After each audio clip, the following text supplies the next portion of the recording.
come back from the hospital from Nene, and we just went there. We just went there to support him.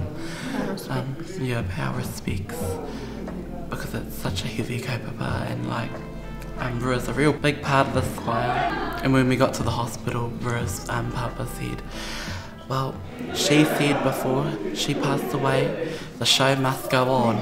And we didn't know whether to be happy or be like, oh no, it's alright. Yeah. Make sure the logo's on the outside. No, I was going to do a 360 and change it. We are about to reveal all our kakahu to the tira. They've been coming up to us asking questions about the kakahu. This is your travel uniform, okay? Do not stain it within these last 5 minutes, please. Yeah. Oh, even the back. We're gonna have. Ooh, we're gonna get the whistles.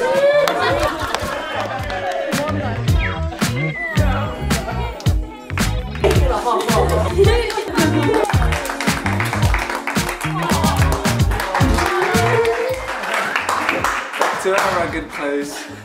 Kua whakaritea mātou I o mātou kākahu hei hoatu ki te tira. Time for rehearsals ahead of our first performance tonight. Tira on tour. And 3, 2, 1, move.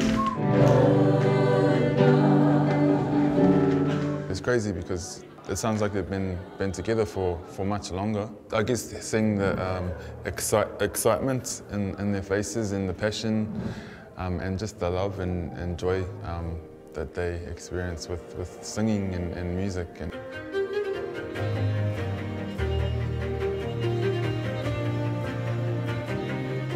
Definitely see myself in them. Don't think that nerves are bad, because nerves are good and they can help you. You just need to use them to your advantage and not let them overwhelm you. Ka tahi anō mātou ka tae mai ki Te Māori Battalion marae ki Manutuke. Ko tō tātou whakaaturanga tuatahi tēnei ahi. No reira ko tātou tēnā e whakariteri te haere. So we just had our first sound check. Different experience. I've never sung on a mic before in my life. When you're up on the mic, all the frequencies of your sound. I'm still like nervous, isn't it? Yeah, I'm nervous. Yeah. Scary. Yeah. But cool. No fears here to see. Oh, neat. And I feel a bit more confident now that I like have an idea of what we sound like. Yeah. I'm like, oh yeah, we got this. Tonight, first show. Oh, I get to hear kako katoa ngākere, but it's our first stand as a group. It's our first stand as a whānau. So I am trying to do my edges. Trying to look like an ocean is blowing up on my face. There's no doubt that they've been seeing on Facebook, oh, kahau.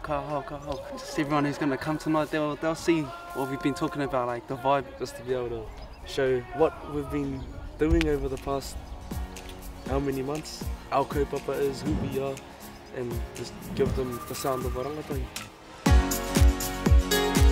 So this is the outfit in action. We've got Converses here. Girls couldn't afford them, they spent their budget. Everyone looks cool. People are rolling up outside as we speak. Until you guys know. Feeling nervous, because I'm not too sure if I'm gonna crack my note. Good luck and don't whakarona it up. Mā te pēne tātou e arahi, parekaratia, whaimuri ko ngā wahine, whaimuri a kutu. But if I look at you and say,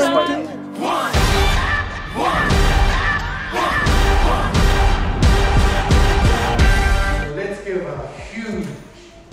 huge round of applause for our youth kaha.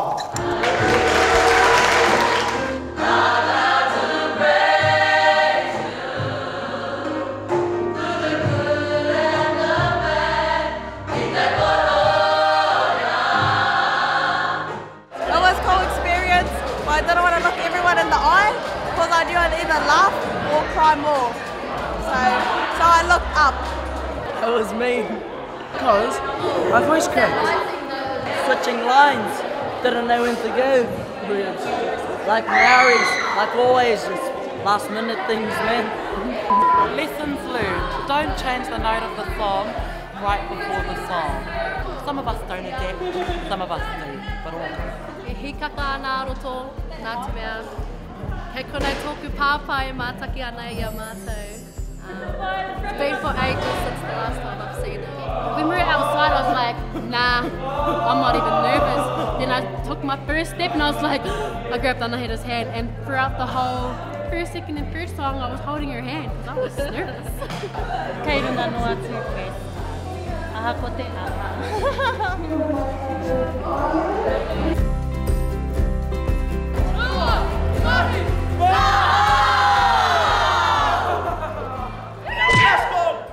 We're going to wrap up tonight, get cozy, then get prepared for tomorrow. SHOWTIME. Boom! Mai mātou o ka hao ki Evans Funeral Place ki te tautoko I Abura he konei tōna kuia e takoto ana. Anei rā mātou, a kā hao, te rōpū nā tō moku puna. Nā kua hana mai te whakakite mai te aroha, I mua I tō mātou whakāturanga te pōne. Tēnei wā, e tika ana menho ia ki te taho tōna whāne, e mārama ana mā te katoa. I nā ka hoki mai ia, tērā pēr ko ngā tū ki tiki ko tō mātou tū whakangutunga rānei ki Raukokore. Engari ko te manako ia ka hoki mai ia, e tino tangi ana tō mātou ngākei ka hoki mai tō mātou tuakana. But for now, the show must go on, and our next performance is in Tūranga.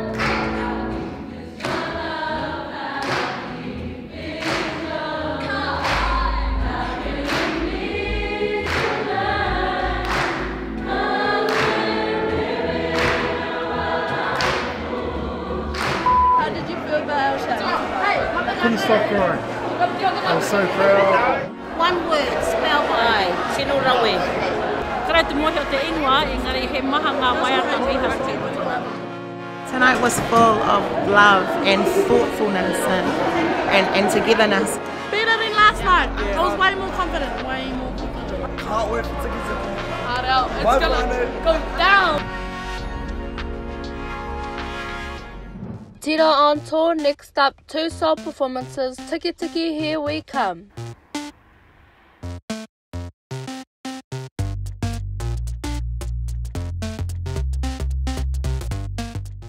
So Rua's just arrived. Just heard that Rua has just arrived. And my heart is so full. So I'm really happy that he's back. Like Uncle Rob said, he is the hiker of our rōpū. Give it heaps when we get in the whare karakia. Have fun.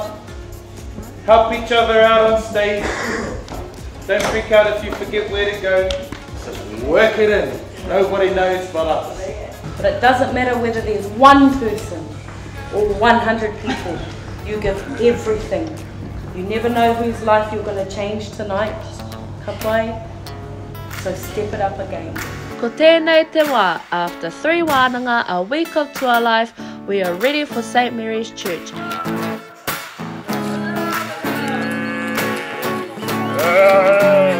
And although we may not all be performing, me haere tonu ngā mahi, he rōpū ko tahi tātou. Kira makara, kira makara. Got it.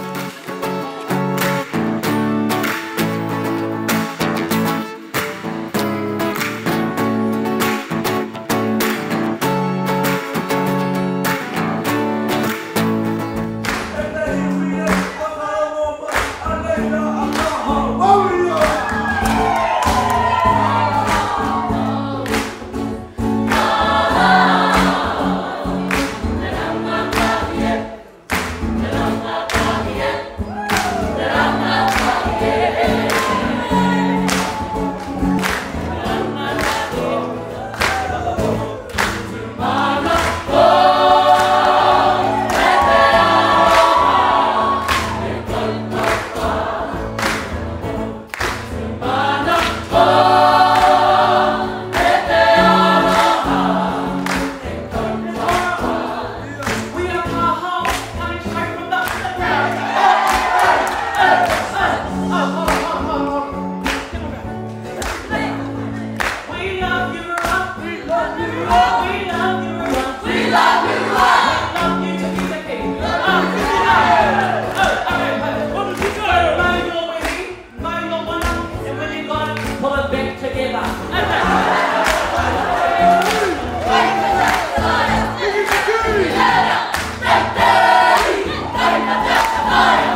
watch our performances, keep your eyes peeled to all our social media platforms. Nō reira, e te iwi, tēnei te mihi a kāhau kia koutou katoa I tautoko mai a mātou. Koe rā a!